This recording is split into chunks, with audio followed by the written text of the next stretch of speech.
Hello, my name is Deb Faust, and I'm from the Leogo Regional Office of Education, and I'm presenting on the McKinney-Vento Homeless Education Training for Early Childhood, sponsored by Larry Pfeiffer, the Regional Superintendent for Regional 40.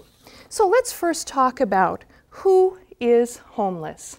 Children that are lacking adequate, fixed, regular housing. Let's first look at fixed. Fixed is not living in a trailer in a park. Fixed is living in an apartment, a house, a mobile home. Would you want to be living here? I don't think so. Regular. Regular is not living in a shelter. Unfortunately, some communities do not even have shelters. But if you do have a shelter, you may have limitation to the days, the hours, the age, even the sex of people that they would be able to accommodate. We are grateful for shelters and the help it can provide to homeless children, but it is certainly not a regular place to be living. Adequate. Adequate means having running water, heat, electricity, windows that have glass, doors. Would you want to live here? Would you want your children living here? I think not. Some of our children are easier to identify. They may be living in a hotel or a motel where you rent by the week or the month, or they might be living in a tent in a park, or they might be living in their car in various parking lots or public restrooms. Those are children that are a bit easier to locate. More complicated can be our migratory children that are coming and going as their parents have jobs.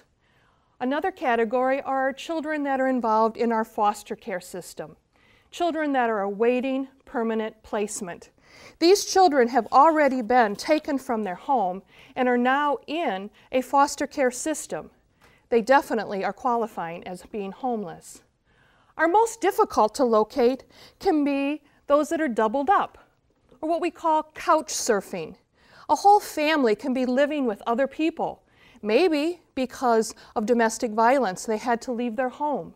Maybe there was a fire or foreclosure or evictions, things that may have had nothing to do with the child, but they still are forced to be living with other people.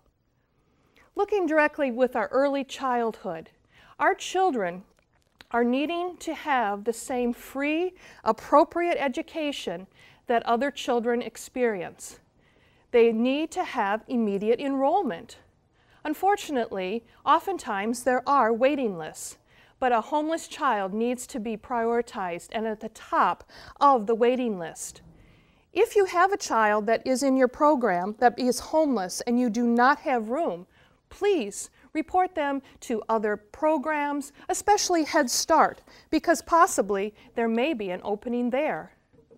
All preschools do need to focus on the social and emotional standards for children. This is important for all children, but especially our homeless preschool children. Their situation may be resulting in having delays in their social and emotional development.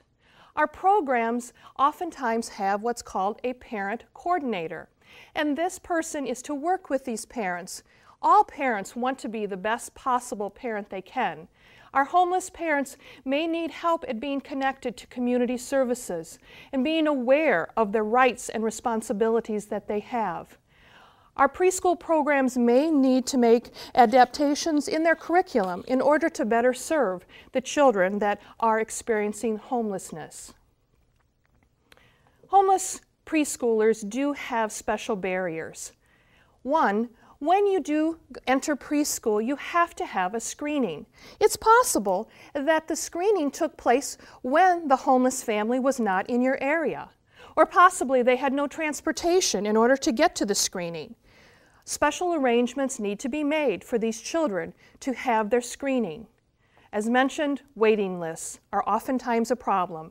Most preschools are full, but we need to try to find an opening at some location if possible. Transportation. Some preschools do not provide transportation, but if transportation is needed for our homeless children, we need to try to accommodate their needs. Birth certificates and immunization records. These are papers that you will need throughout your public education. However, at the preschool level, this may be the first time they're being asked to provide this. Help needs to be provided to get those materials for them. What we do need to be sure of that all of our homeless children and their parents are treated with respect and the dignity that they do deserve, because homeless preschool children are a very vulnerable population that needs our help. If you have additional questions, this is my information, and if you have any direct questions for your area, we also have highlighted Kim Warner, and her information is there. And we welcome you and thank you for participating in this program. And we thank you for your time. Thank you.